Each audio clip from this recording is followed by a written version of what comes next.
بسم اللہ الرحمن الرحیم۔ السلام علیکم ورحمۃ اللہ وبرکاتہ۔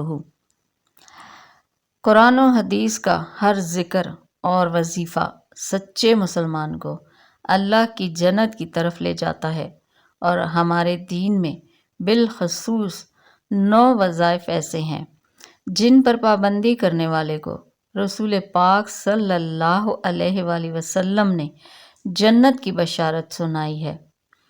آپ کے ساتھ یہ 9 وظیفے شیئر کر رہی ہوں۔ نمبر 1، ہر فرض نماز کے بعد آیت الکرسی آرام محبت سے سمجھ کر پڑھا کریں۔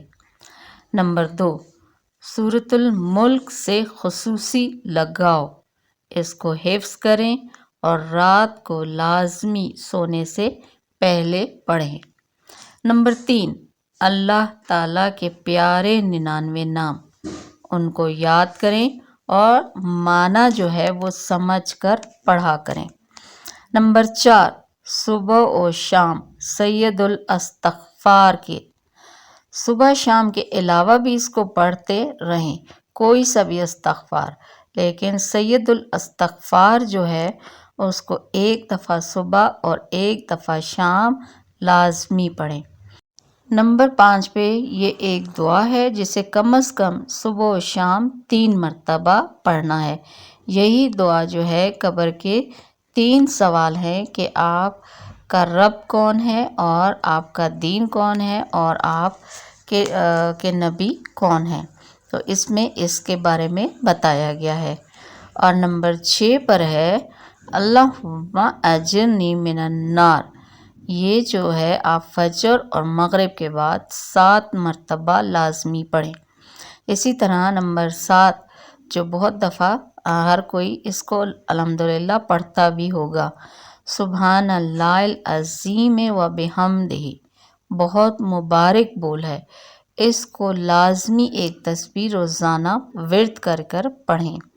نمبر 8 پر یہ بھی بہت بہت پیاری دعا جس کو کہتے ہیں کہ یہ 99 مسائل کا حل ہے، اور اس کی ایک تسبیح بہت خصوصیت سے روزانہ پڑھنے کا ذکر ہے۔ یہ بہت اونچا ذکر ہے اور اس کو بہت زیادہ جتنا پڑھ سکتے ہیں پڑھا کریں، وہ ہے لا حول ولا قوت الا باللہ۔ نمبر 9 پر ہے پہلا کلمہ، یہ بول اسلام کی بنیاد ہے، اس کو پڑھنے والا کامیاب ہی کامیاب ہے۔ لا الہ الا اللہ، اس لیے اس کو اپنا معمول بنائیں، اور دیکھیے کوشش کریں کہ جب بھی آنکھ کھلے نا تو اس کو پڑھ لیں کہ لا الہ الا اللہ محمد رسول اللہ، کیونکہ جب بھی انشاءاللہ تعالیٰ آپ کی کبھی بھی جیسے انسان کے مرنے کے بعد آنکھ کھلے، قبر میں کھلے، کہیں بھی، تو اس کو عادت ہو یہ کلمہ پڑھنے کی، جیسے ہی آنکھ کھلے گی قبر میں حشر میں تو وہ یہ کلمہ پڑھ لے گا اور اس کا جو ہے وہ نجات کا سبب بن جائے گا۔ اس لیے اس کلمے کو چلتے پھرتے اٹھتے بیٹھتے ضرور پڑھیں۔